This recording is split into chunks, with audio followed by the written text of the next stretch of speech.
El gobierno se jactó de hacer la mayor inversión de su historia en rutas y puentes, entre otras obras. Sin embargo, el Ministerio de Transporte y Obras Públicas incumple normas y marcos regulatorios del transporte de cargas por omisión y o negligencia, según describieron en una columna en la diaria los ex jerarcas de esa Secretaría de Estado. Estamos hablando de Leonardo Cola, Pablo Genta y Felipe Martín, con quien ya estamos en contacto para analizar las gestiones de Luis Alberto Heber y José Luis Falero, actual ministro de Transporte y Obras Públicas. Felipe Martín, muchas gracias por este contacto.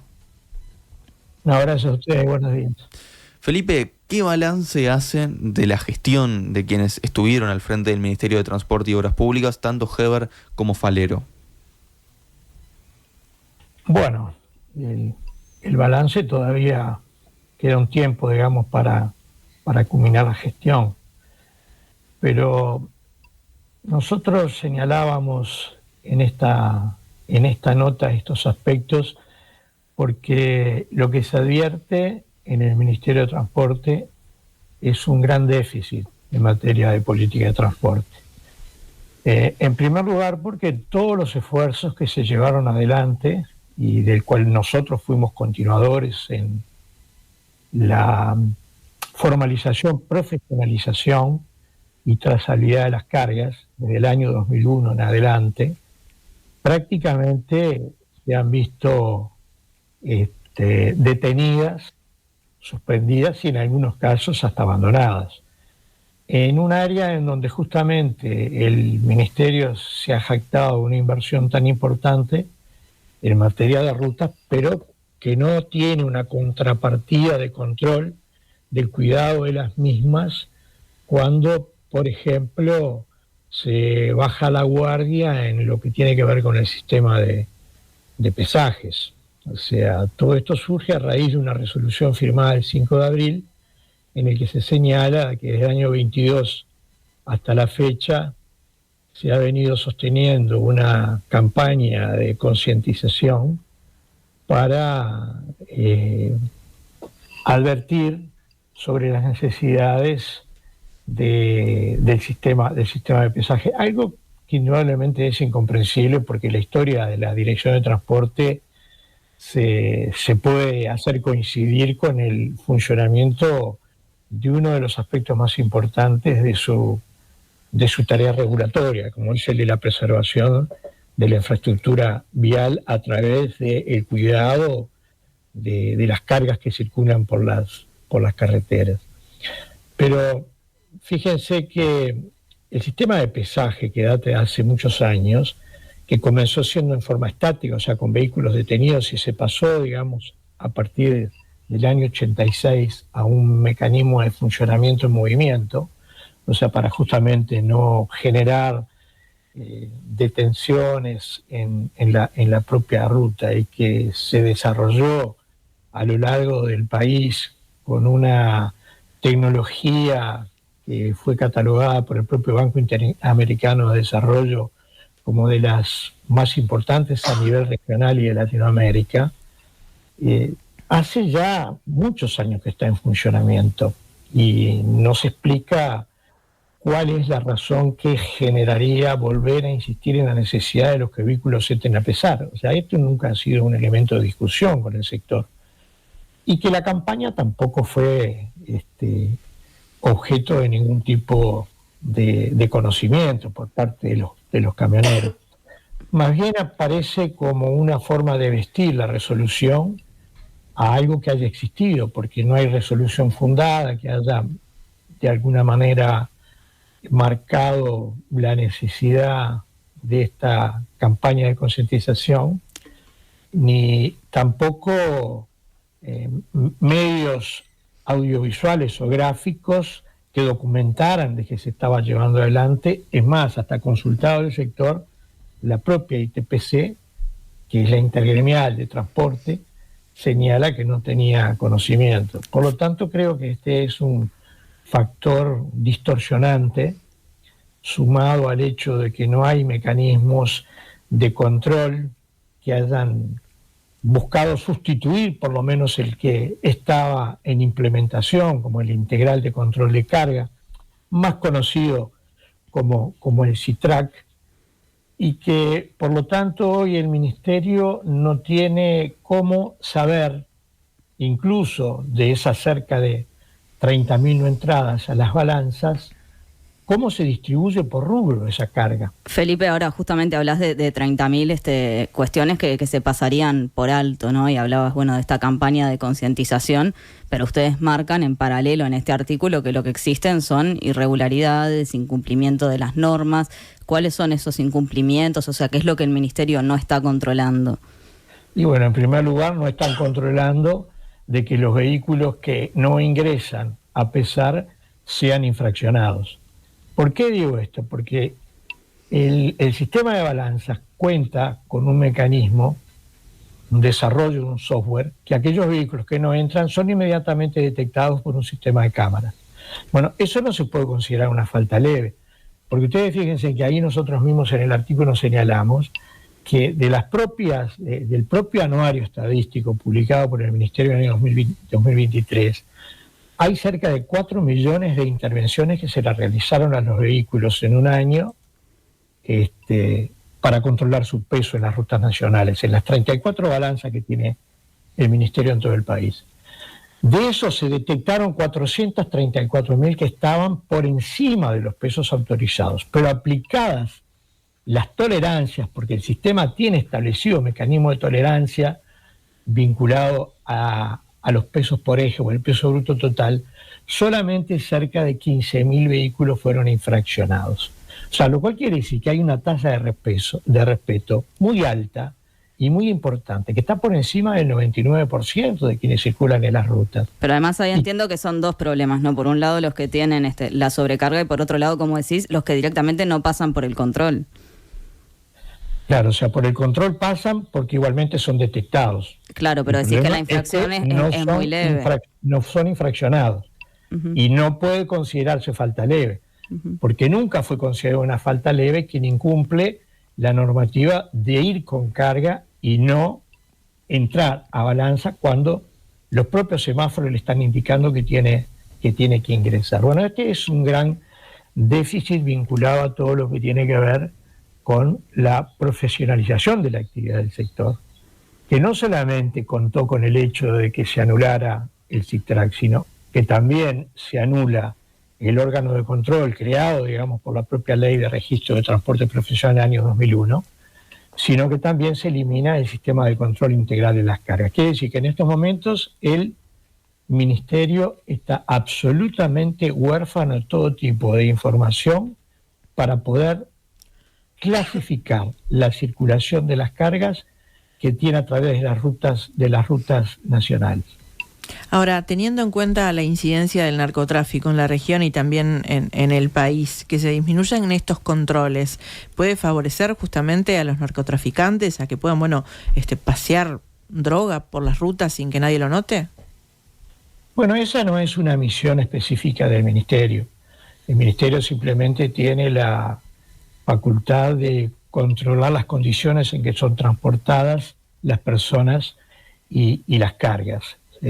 Pero como tampoco se controla la guía de carga también es un instrumento que fue creado por la Ley de Transporte Profesional de Carga y que durante el periodo del Frente Amplio se hizo electrónica y que por lo tanto permite saber el tipo de carga, de dónde parte el origen y hacia qué destino se remite, cuáles son las rutas que lleva, cuál es el peso, cuál es la empresa, cuál es el equipo. O sea, toda esa información va cargada en un sistema electrónico que debería de estar exigiéndose y que incluso las propias balanzas tienen desarrollado la forma de detectar si un camión que ingresa a pesar tiene o no guía declarada. Después habrá otras autoridades que están encargadas de controlar el tipo de movimiento de mercadería para ver si efectivamente lo que está declarado corresponde o no corresponde, pero si no hay controles es muy difícil hacer una interrelación entre los organismos que tienen directamente competencia, porque justamente el SITRAC lo que daba era la posibilidad de interactuar en la misma, en el mismo nivel electrónico al BPS, a la DGI, a la Dirección de Aduanas, al Ministerio de Transporte, y hasta la posibilidad de que pudiera también utilizar esa información el Ministerio de Economía. Felipe, ¿cuánto pueden afectar, por ejemplo, al estado de las carreteras los sobrepesos que no son sancionados? Y bueno, en general los sobrepesos dañan las rutas porque están hechas para soportar determinado nivel de presión sobre los pavimentos, y todo lo que excede esa presión lo que genera es un desgaste acelerado del mismo, yendo contra la propia vida útil de ese pavimento. Hay naturalmente fórmulas aritméticas establecidas que tienen los ingenieros de vialidad que dan cuenta del daño que eso provoca. Y muy especialmente ténganse en cuenta que cuando el Frente Amplio llegó al gobierno, la circulación por rutas nacionales de volúmenes de toneladas era de 8 millones de toneladas. Cuando nosotros dejamos el gobierno ya se estaba en 35 millones de toneladas. Y hasta el año 2021, en donde incluso la pandemia, si hay algo que no impidió, justamente fue la circulación de las mercaderías, porque era la forma, digamos, de poder hacer llegar el abastecimiento a todos lados, estuvo en el orden de los 39 millones de toneladas. Estamos hablando de una cifra que en equipos hoy, entre transporte profesional y no profesional, ronda aproximadamente una cifra superior a los 50.000 equipos en todo el país.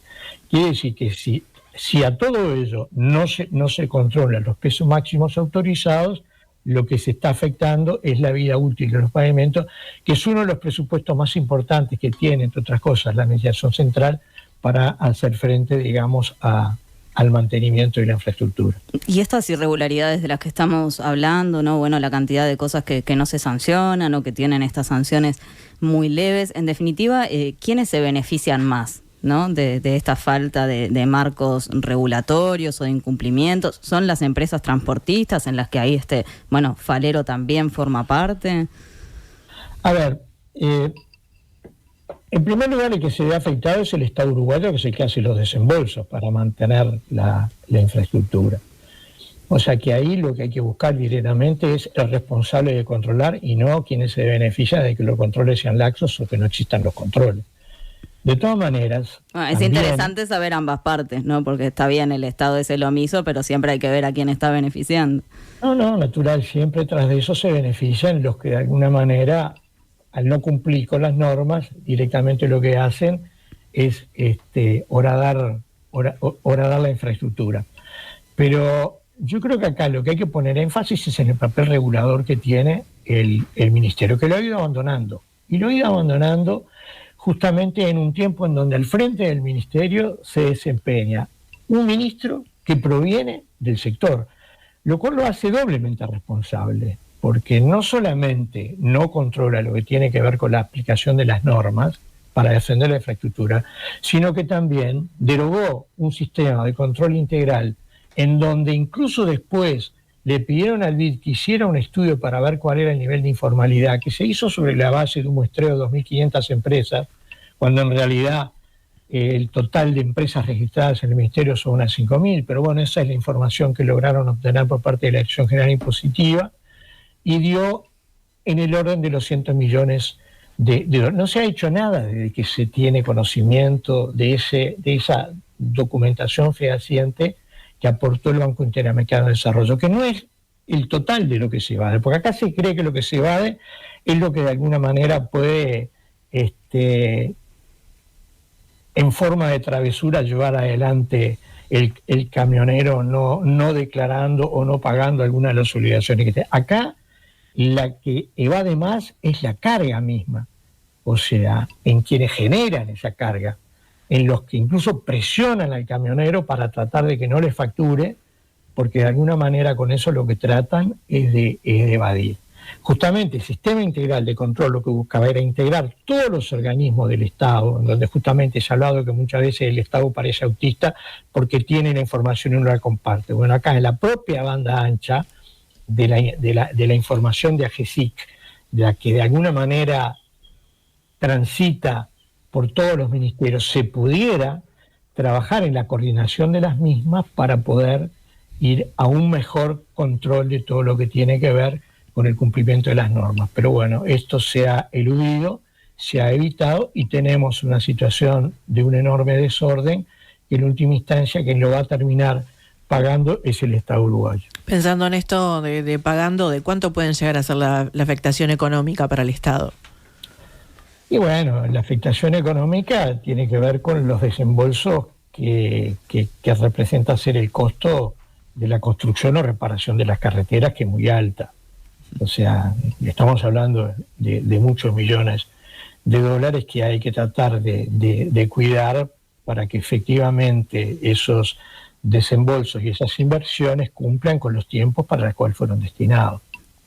También nos gustaría consultarte sobre las obras del ferrocarril central, que le van a terminar costando al Estado uruguayo más de lo previsto.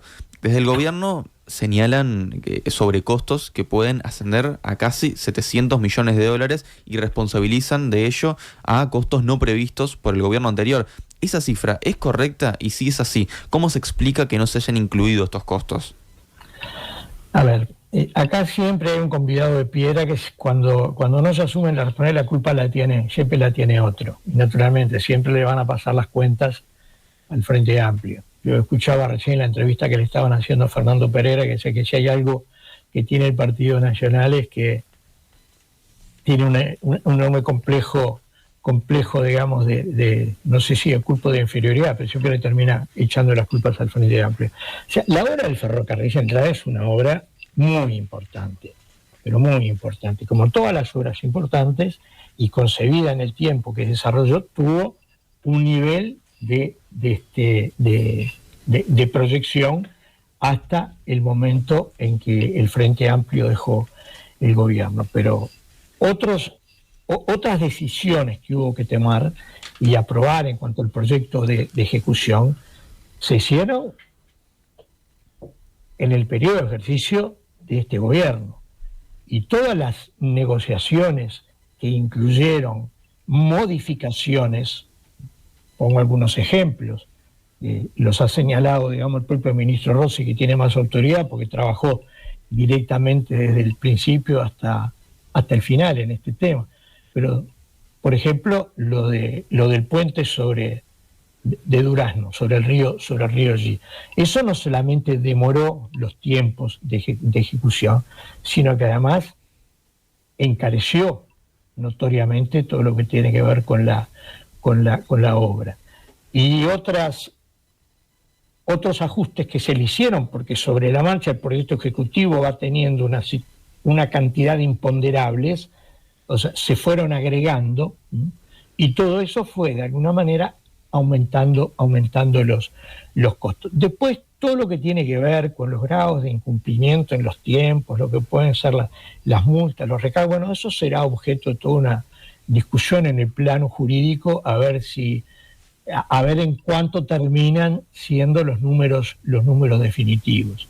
Pero acá el que directamente tiene que hacerse responsable por lo que de alguna manera pueden haber sido valores que se escaparon a los valores originales por no haber llevado adelante en los plazos establecidos los tiempos para tomar las decisiones, es quien estaba al frente de conducir los destinos de la obra. Felipe Martín, ex director de Transporte, muchas gracias por estos minutos. No, gracias a ustedes, buenos días.